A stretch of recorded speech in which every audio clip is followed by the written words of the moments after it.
আজি 19/3/2024 বৰ্ষৰ প্ৰাতঃ মুৰলী। ওম শান্তি। বাপ দাদা মধুবন।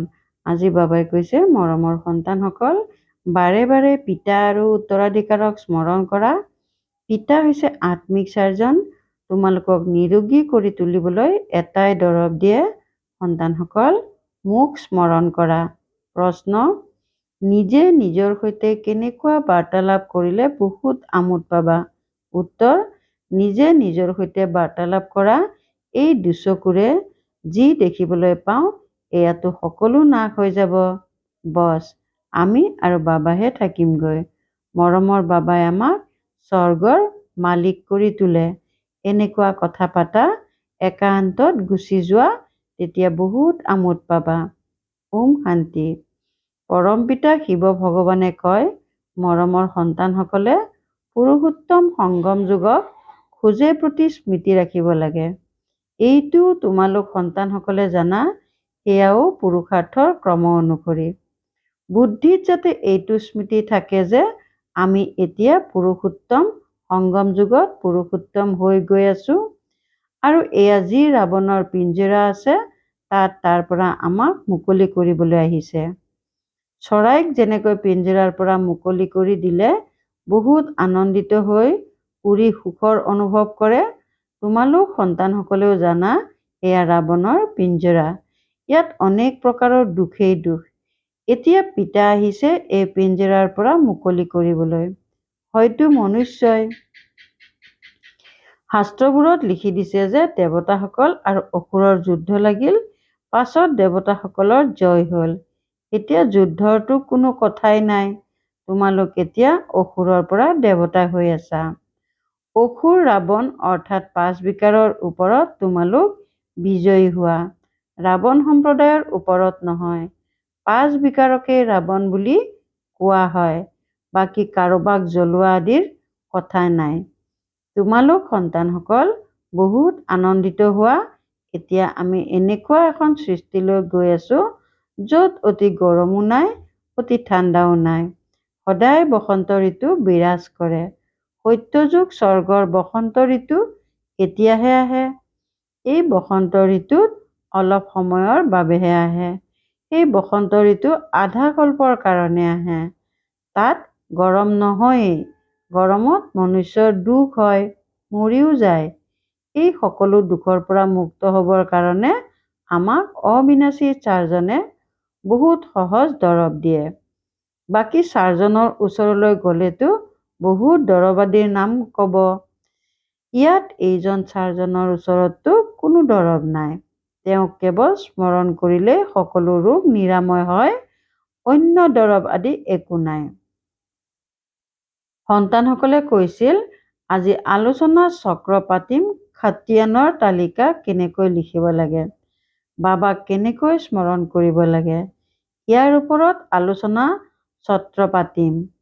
এতিয়া পিতাইতো কষ্ট নিদিয়ে যে বহি লিখা, কাগজ নষ্ট কৰা, প্ৰয়োজনেই নাথাকে। পিতাইতো কেৱল কয় বুদ্ধিৰে পিতাক স্মৰণ কৰা। অজ্ঞানকালত পিতাক স্মৰণ কৰিবলৈ খতিয়ানৰ তালিকা ৰখা হয় জানো? ইয়াক কোনো লিখা পঢ়া কৰাৰ দৰকাৰ নাই। পিতাক কয়, বাবা, আপোনাক আমি পাহৰি যাওঁ।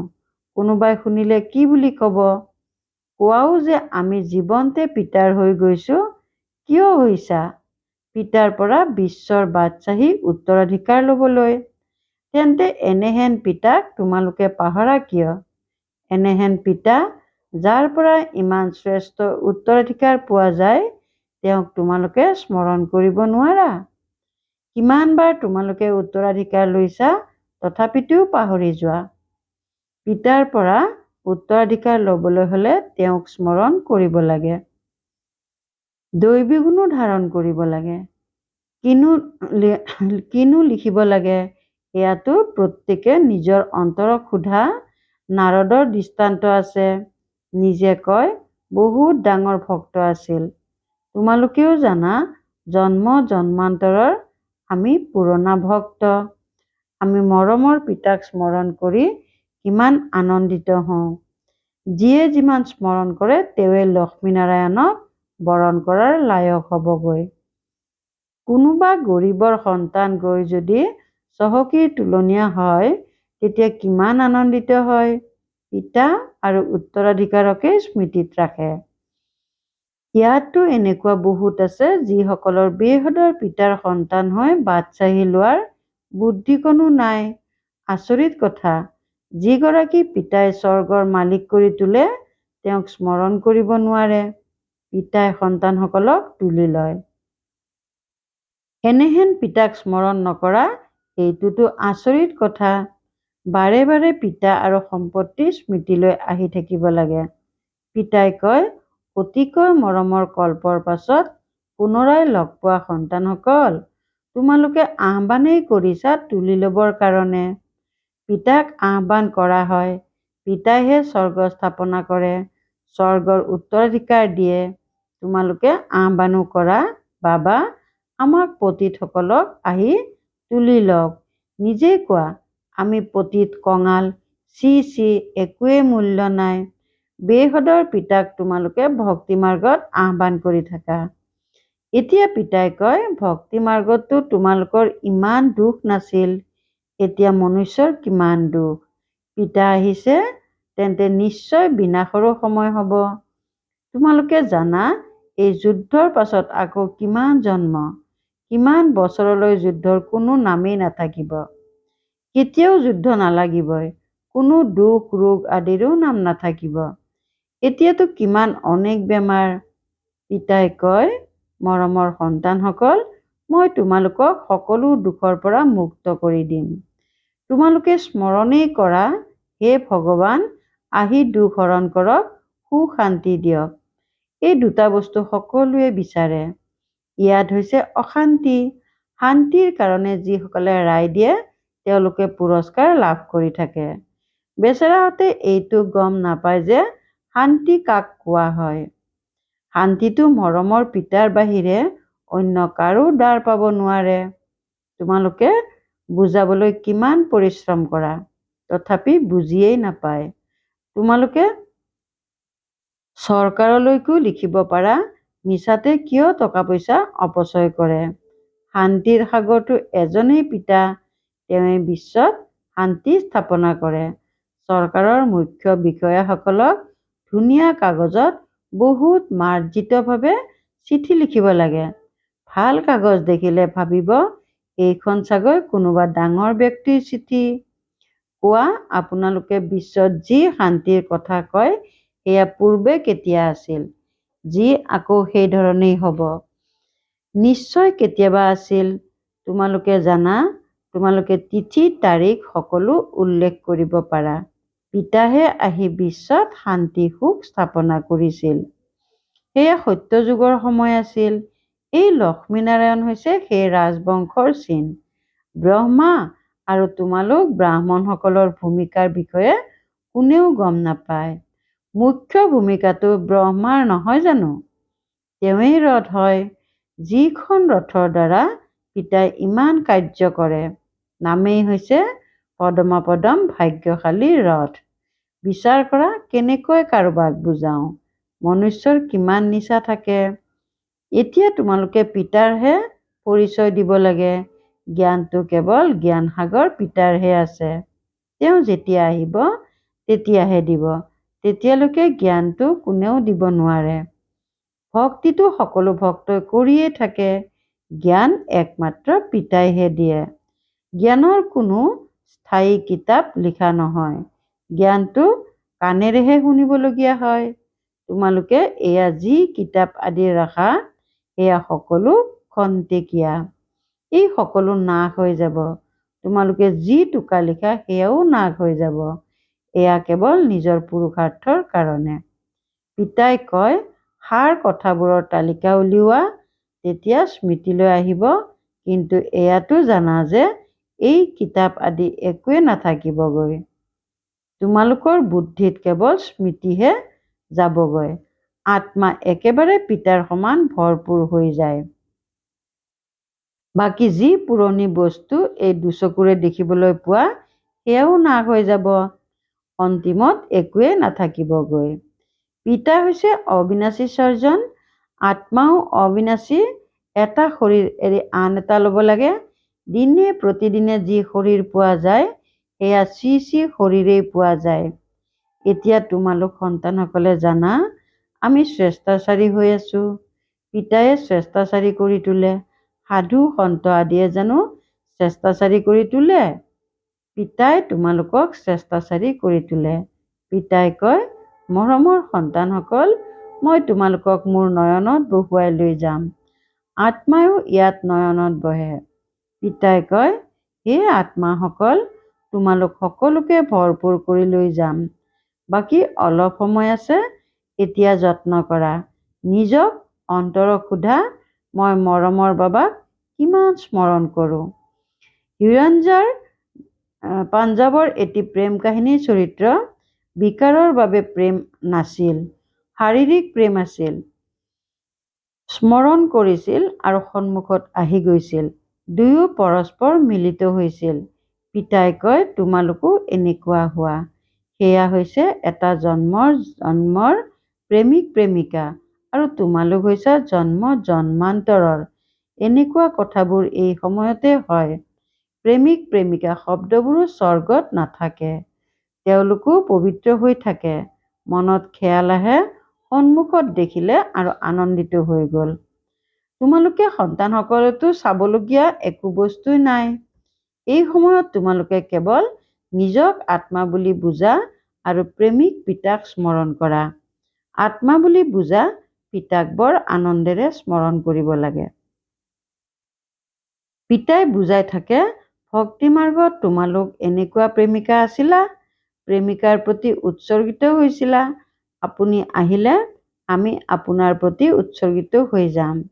এতিয়া প্ৰিয়তম আহিছে সকলোকে সুন্দৰ কৰি তুলিবলৈ।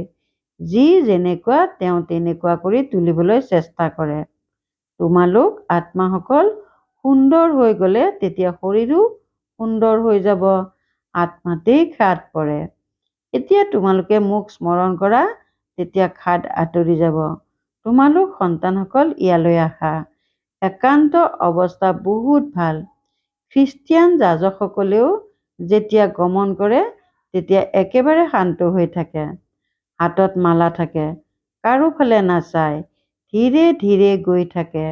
তেওঁলোকে যীশুখ্ৰীষ্টক স্মৰণ কৰি থাকে।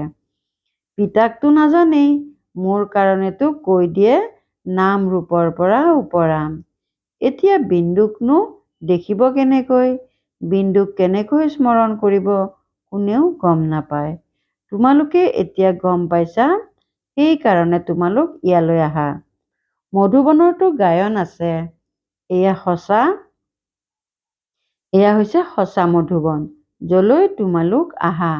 যিমান সম্ভৱ তোমালোক একান্তত স্মৃতিত থাকা, কাকোৱে নাচাবা। ওপৰত ছাদতো আছে। পিতাৰ স্মৃতিত ৰাতিপুৱা ছাদলৈ গুচি যোৱা। বৰ আমোদ পাবা। ৰাতি 1-2 বজাত উঠিবলৈ চেষ্টা কৰা। তোমালোক নিদ্ৰাক জয় কৰোতাসকল প্ৰসিদ্ধ। ৰাতি সোনকালে শুই যোৱা, আকৌ 1-2 বজাত উঠি ছাদলৈ গৈ একান্তত স্মৃতিৰ যাত্ৰা কৰি থাকা। বহুত জমা কৰিব লাগে। পিতাক স্মৰণ কৰি পিতাৰ মহিমা কৰিবলৈ লাগি যোৱা। পৰস্পৰো এই আলচ কৰি থাকা, বাবা কিমান মৰমৰ, তেওঁক স্মৰণ কৰিলেহে পাপ মোচন হ'ব। ইয়াত বহুত জমা কৰিব পাৰা। এইটো সুযোগো ইয়াত বহুত ভাল পোৱা যায়। ঘৰততো তোমালোকে কৰিব নোৱাৰা, আজৰিনো ক'ত থাকে। জগতৰ প্ৰকম্পন বাতাৱৰণ বহুত বেয়া হৈ থাকে। তাত ইমান স্মৃতিৰ যাত্ৰাত থাকিব নোৱাৰা। এতিয়া ইয়াত লিখিবলগীয়ানো কি কথা আছে? প্ৰেমিক প্ৰেমিকাই জানো লিখে? ভিতৰি চোৱা, মই কাকো দুখটো দিয়া নাই। কিমানক পিতাৰ স্মৃতি সোঁৱৰাই দিলোঁ। ইয়ালৈ আমি জমা কৰিবলৈ আহোঁ। গতিকে ইয়াত যত্ন কৰা। ওপৰত ছাদ গৈ একান্তত বহা। সম্পদ জমা কৰা। এয়া জমা কৰাৰো সময়। 7 দিন 5 দিনৰ কাৰণে আহা, মুৰলী শুনি গৈ একান্তত বহি যোৱা। ইয়াততো ঘৰত বহি আছা। পিতাক স্মৰণ কৰা, তেতিয়া তোমালোকৰ কিছু জমা হৈ যাব। বহুত বন্ধনত থকা মাতা আছে। স্মৰণ কৰে শিৱ বাবা বন্ধনৰ পৰা মুক্ত কৰক। বিকাৰৰ কাৰণে কিমান মাৰে। খেল নাটক দেখুৱাই নহয় দ্ৰৌপদীৰ বস্ত্ৰ হৰণ কৰিলে। তোমালোক সকলো দ্ৰৌপদী নহয় জানো? গতিকে পিতাক স্মৰণ কৰি থাকিব লাগে। পিতাই উপায়টো বহুত শুনায়। ইয়াত স্নান আদি কৰাৰ কোনো কথা নাই। অৱশ্যে হয়, শৌচাগাৰলৈ যাবলগীয়া হ'লে স্নান নিশ্চয় কৰিব লাগে। মনুষ্যইতো স্নান কৰাৰ সময়তো কোনোবা দেৱতা বা ভগৱানক স্মৰণ কৰে। মুখ্য কথা হ'ল স্মৃতিত থকাৰ। জ্ঞানটো বহুত পাইছা, 84 চক্ৰৰ জ্ঞান আছে। ভিতৰি নিজক চোৱা, নিজক সোধা, এনেহেন মৰমৰ বাবা যিয়ে আমাক স্বৰ্গৰ মালিক কৰি তোলে, তেওঁ গোটেই দিনটোত কিমান স্মৰণ কৰিলো। মন ইফালে সিফালেতো নাযায়। মন কলৈ যাব? সৃষ্টিটো নায়েই। এয়া সকলো এতিয়া নাশ হৈ যাব। আমি আত্মাসকল আৰু বাবাহে থাকিমগৈ। এনেকৈ নিজৰ ভিতৰত কথা পাতা, তেতিয়া বৰ আমোদ পাবা। ইয়ালৈ যিয়েই আহে তেওঁলোক বহুত পুৰণা ভক্ত। যিসকল নাহে জানিবা তেওঁলোক আজিকালিৰ ভক্ত। তেওঁলোক দেৰিকৈ আহিব। আৰম্ভণিৰ পৰা ভক্তি কৰা সকলে নিশ্চয় পিতাৰ পৰা উত্তৰাধিকাৰ ল'বলৈ আহিব। এয়া গুপ্ত পৰিশ্ৰম। যিয়ে ধাৰণা নকৰে তেওঁলোকে অলপো পৰিশ্ৰম নকৰিব। ইয়ালৈ তোমালোক আহাই পুনৰ জীৱিত হ'বলৈ। নিজৰ কাৰণে যত্ন কৰা। ইয়াত এসপ্তাহত তোমালোকে ইমান জমা কৰিব পাৰা যে তাত 12 মাহতো কৰিব নোৱাৰা। ইয়াত 7 দিনতে সকলো ক্ৰুটি দূৰ কৰিব পাৰা। বাবাই ৰায় দিয়ে। ভাল বাৰু, অতি মৰমৰ কল্পৰ পাছত পুনৰাই মিলিত হোৱা সন্তানসকলৰ প্ৰতি মাতা পিতা বাপ দাদাৰ স্নেহপূৰ্ণ স্মৰণ আৰু সুপ্ৰভাত। আত্মিক পিতাৰ আত্মিক সন্তানসকলক নমস্কাৰ। ধাৰণাৰ বাবে মুখ্য সাৰ 1 নম্বৰ, একান্তত বহি পিতাক স্মৰণ কৰি উপাৰ্জন জমা কৰিব লাগে। নিজৰ ভিতৰত পৰীক্ষা কৰিব লাগে। স্মৰণ কৰাৰ সময়ত মন ইফালে সিফালেতো নাযায়। মই কিমান সময় মৰমৰ পিতাৰ স্মৃতিত থাকোঁ। 2 নম্বৰ, সদায় এইটো আনন্দত থাকিব লাগে যে বাবাই আমাক ৰাৱণৰ কাৰাগাৰৰ পৰা মুক্ত কৰি দিলে। এতিয়া আমি এনেকুৱা এখন সৃষ্টিলৈ গৈ আছো য'ত অতি গৰমো নাই, অতি ঠাণ্ডাও নাই, য'ত সদায় বসন্ত ঋতু বিৰাজমান। বৰদান, মোৰ বোধক তোমাৰলৈ পৰিৱৰ্তন কৰি নিশ্চিন্ত বাদশাহ হওঁতা আনন্দৰ সম্পদেৰে ভৰপূৰ হোৱা। মোৰ বোধক তোমাৰলৈ পৰিৱৰ্তন কৰি নিশ্চিন্ত বাদশাহ হওঁতা আনন্দৰ সম্পদেৰে ভৰপূৰ হোৱা। যিসকল সন্তানে সকলোবোৰ তোমাৰ কৰি দিলে তেওঁলোকে নিশ্চিন্ত হৈ থাকে। মোৰ একোৱেই নাই, সকলো তোমাৰ। যেতিয়া এনেকৈ পৰিৱৰ্তন কৰে তেতিয়া নিশ্চিন্ত হৈ থাকে। জীৱনত প্ৰত্যেকেই নিশ্চিন্ত হৈ থাকিব বিচাৰে। য'ত চিন্তা নাই ত'ত সদায় আনন্দিত হৈ থাকিব। গতিকে তোমাৰ বুলি ক'লে নিশ্চিন্ত হৈ আনন্দৰ সম্পদেৰে ভৰপূৰ হৈ যোৱা। তোমালোক নিশ্চিন্ত বাদশাহসকলৰ অলেখ অক্ষয় অবিনাশী সম্পদ আছে যি সত্য যুগতো নাথাকিব। শ্লোগান, সম্পদসমূহক সেৱাত লগোৱা অৰ্থাৎ জমাৰ পুঁজি বঢ়োৱা। সম্পদসমূহক সেৱাত লগোৱা অৰ্থাৎ জমাৰ পুঁজি বঢ়োৱা। ওম শান্তি।